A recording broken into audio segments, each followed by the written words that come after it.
All right, I think that should be working. Um, we're doing this for the first time here, but I want to do a marketing audit for you guys. And so I don't know how this works, but what I'm going to do is I'm going to audit a flooring business that I came across. I don't know this company. I'm not going to bash them, or I'm not going to, this is completely just unbiased. And I want to just give you guys some value and jump on here and do a little audit of this company's online marketing and what they're all about, and just kind of see. I want to show you like what I would recommend for them to do better, maybe what they're doing that's really, really good, some things that maybe they could work on, and just kind of show you guys through my eyes of what I look for when we're looking at a contracting business and ways that they can improve their online marketing. So real quick, I'm just going to see here if we have any people watching, because I don't understand how to do this. Okay, we got 9 viewers. So this is working. Cool. So we're going to have some fun.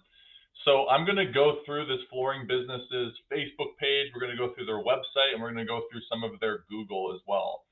So let's go first into their Facebook page. So something that's kind of cool that this business does is they'll repeatedly show pictures of themselves shaking hands with their clients. Like I noticed they do that quite a bit. I'll show you here on their website in a sec, but they also do it here. So they're constantly showing pictures of their clients holding this sign saying, "I love epoxy floors, Texas." And this is something that I think is unique. I've seen a lot of realtors do this type of strategy, but I haven't seen it done as much in contracting. And I think this is something that's really, really good. I think it's something that makes them stand out. They're doing it really, really well. The reason that this is really good is because it's basically showing third-party validation that like customers are happy, basically, right? They're showing the sign of these customers being happy, blah, blah, blah. It's really good for showing proof that, okay, these guys are the real deal, and, people enjoy working with them. I can see here on their Facebook page that they're not running any Facebook ads, so that's not part of their strategy. I would definitely say that could be a really good way for them to be able to build their brand, especially with stuff like this, just showing pictures of happy customers and then having, an ad like this where they go into more details, et cetera, et cetera. I think that's a pretty big opportunity for them. Let's talk a little bit about the type of posts that they're making besides these client success posts. So as we're going through here, I noticed that like a lot of their posts and pictures are kind of like doctored like this, right? Like they're edited. They'll do this kind of thing. They'll do this, right? And it's like I get that they're showing images of their happy customers, but they've also got like a lot of these edited type images. And so it's like it's good for a little bit, but when you start to overdo it a little bit, because you see through every single picture, there are always these types of like here's an exception, but a lot of them are these types of edited, doctored images. What works really well for social media, especially for like an epoxy floor business like this, would honestly be just showing before and after pictures and action shots of your crew, like actually doing the job, right? It's going to demonstrate what people can expect, and it looks a lot more organic. You can do this kind of thing like sparingly to show some credibility, but then when you start doing like a lot of it over and over again, then you'll see that the engagement on the post is going to start to drop. Another thing that I noticed is that they'll say like, hey, like we're 5 stars, or like this one will say 100% A-rated reviews. You got to be kind of careful with marketing this kind of thing, because if you go here and you can see like they're 4.6, and then like if you go into these reviews on their Facebook, like you'll see some people will say like, oh, like they didn't do a good job here, blah, blah, blah. So like to say that we're, hey, 100% A-rated, like if you go into their Google, like we can see here too, they've got like some 1 stars and like it's 4.7, like, blah, blah, blah. Maybe they're just talking about their BBB or something like that. but I don't think it's a very good idea to always be saying like, hey, 100% A rated, or like, really put a lot of the emphasis on that if that's not the case. Just because then like people will see this and then like look at the reviews and see that there's a disconnect there, and then they might think to themselves like, oh, like I don't know if this is fully legit type thing. Just something that I picked up on. Something else is like, hey, like 62 though, like 62 reviews out of 4.7, like this, I'm not saying that they're lowly rated or something, like this is great. What I did notice though is that with some of these 1-star reviews that they have gotten, they didn't respond to them, right? So like these 1-star reviews, I always say to our clients when we're working with a contractor and helping them grow, there's two strategies you can use when it comes to a 1-star review. First thing you can do is resolution. So you call up so and so person, you say, hey, like, is there a way that we can make this right? Blah, blah, blah. And you try and resolve the issue. Or dilution. So then you just get a bunch of 5-star reviews to drown out the 1-stars, right? Because the reality is you are going to get 1-star reviews. It's just kind of like the reality of business. But we want to be able to mitigate that too, right? Reviews are really important for gaining trust in both when you're putting out the estimate to close the deal and then also to attract new business, right? So in the case of a review like this, where you get a 1-star, the owner should definitely reply to this and say something like, hey man, appreciate the feedback, and then give it some context. Like say, hey, like, you mentioned XYZ. This is kind of how we're looking at things from here. And basically the purpose of the response is that you want to paint a picture of maybe your defense, because you want to basically, if someone's reading the reply, your reply to the situation, then you want to see, okay, maybe there is some kind of other context to this. Now, obviously, if like it actually was a fault of theirs and like, there was no defense and they totally should have taken accountability, then obviously they should reply and say, hey, we want to make this right for you. Contact us at this email, blah, blah, blah, and like take full accountability. But maybe if there's more nuance or context or something, it's an opportunity for you to actually like give context to that situation. So if another client or prospect is seeing that, then they can be like, okay, like this makes a lot more sense. When we go back to their Facebook page, again, I think they would do really well with showing before and after pictures and pictures of people like working more and doing stuff. Like even a before and after picture of showing like the transformations that these are going through. See, notice how this picture of like their truck and trailer got more engagement than like a lot of the other ones.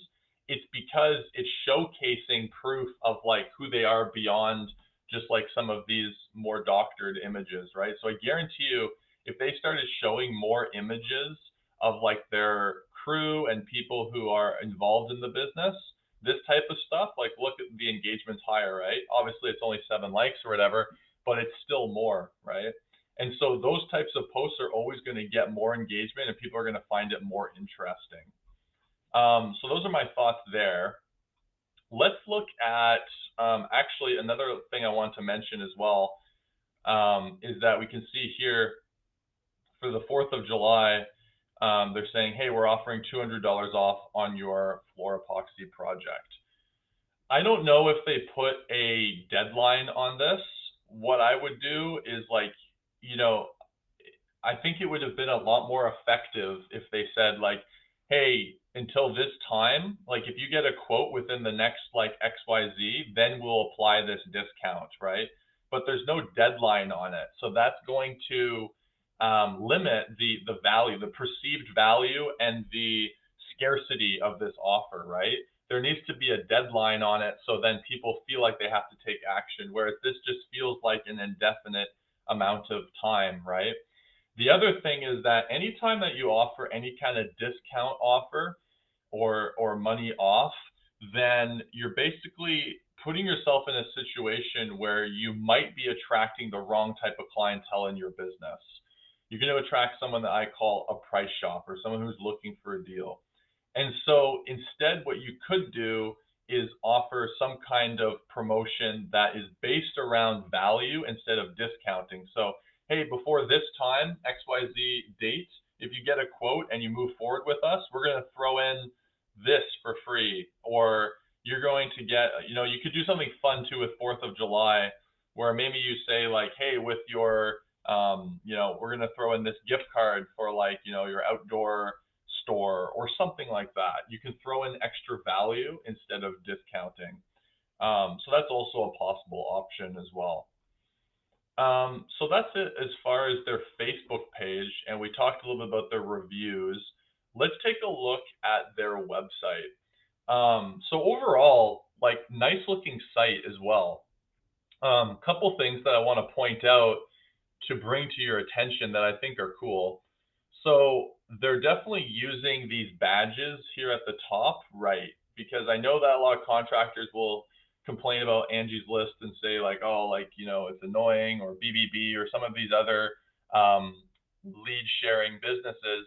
But the benefit is that they'll give you these badges. And believe it or not, having these badges here show credibility. And if you notice, they have like 2015, 2016, 2017, 2018, all for Super Service Award.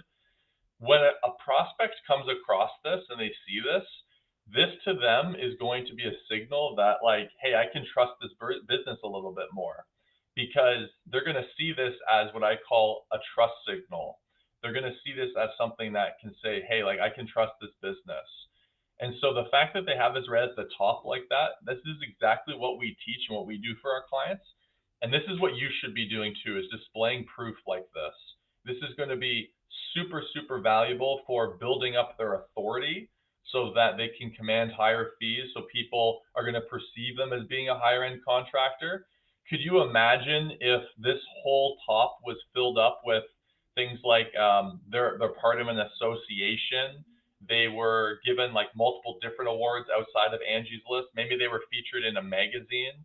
These types of things are what's going to allow you to charge a lot more, and you're going to have a lot more perceived value in the eyes of your prospect.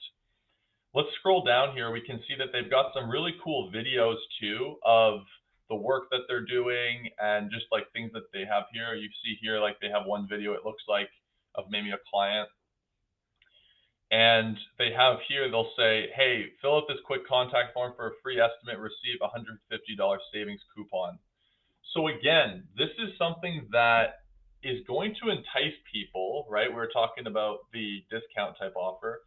The $150 savings coupon simply for getting a free estimate.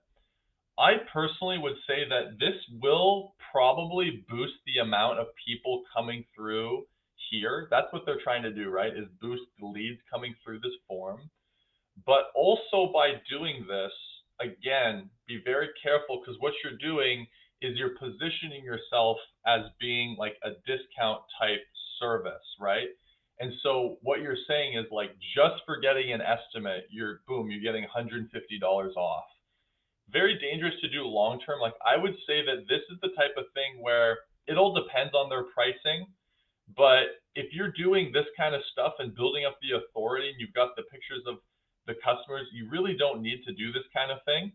And in fact, something that they could be doing that we talk a lot about is, instead of saying like this $150 savings, is doing an extended warranty offer.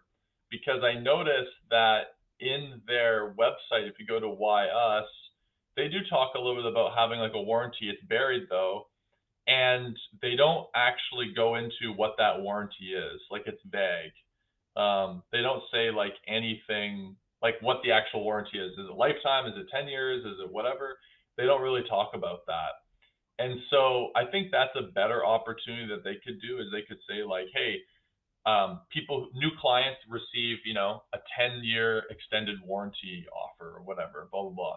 Now you're attracting someone who's looking for quality and reliability, and not just like, hey, what can I save, right? I think it's cool how they're showing pictures of like the Lamborghini and the nice cars in the garage. Again, because it's like building up that prestige, like the type of clientele that they want to work with. It's really cool too how they say like, hey, here's some people that we've completed projects for. I don't know if these are like really recognized brands in like the area, like home builders. I'm not in Texas, so I don't know. But if these are super well known, then like this is going to build, again, a lot of authority. The one thing that this website is missing, well, based off of what I can see here, is it doesn't have any actual client testimonials on it.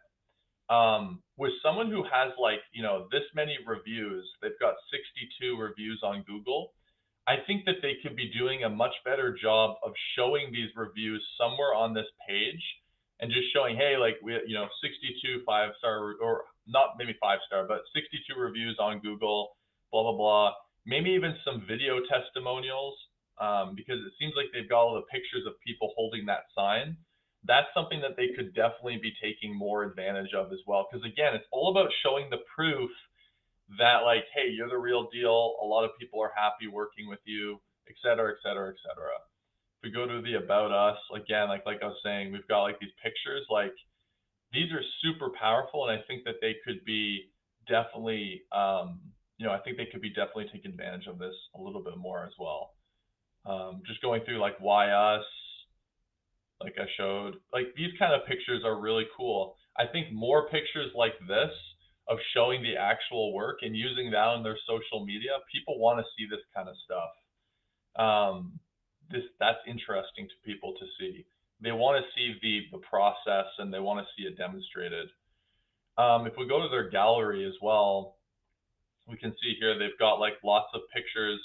Most of these pictures though are after pictures, if you notice. Like it's great, but a lot of people, they want to see the actual transformation. So to make this even better would be to show before and after pictures, and then have like a way to kind of go through the before and after pictures easily. So then people can have an idea of what was actually done here, right? That's going to give a really good idea of, okay, what is the skill set of this business and what can they do? Because here we're just seeing the after. And so someone who knows epoxy, whether it's flake or metallic, they're going to see this and they'll be like, wow, this is really nice work. But maybe a homeowner doesn't know what the capabilities are and like what they can do and what they could take it from to. And so you want to be able to demonstrate that. Little thing that I did notice as well is that this page doesn't have any tracking on it whatsoever for Google Analytics. And that can be a problem if you're looking into stuff like Google Ads, or even if you're just trying to rank your SEO higher.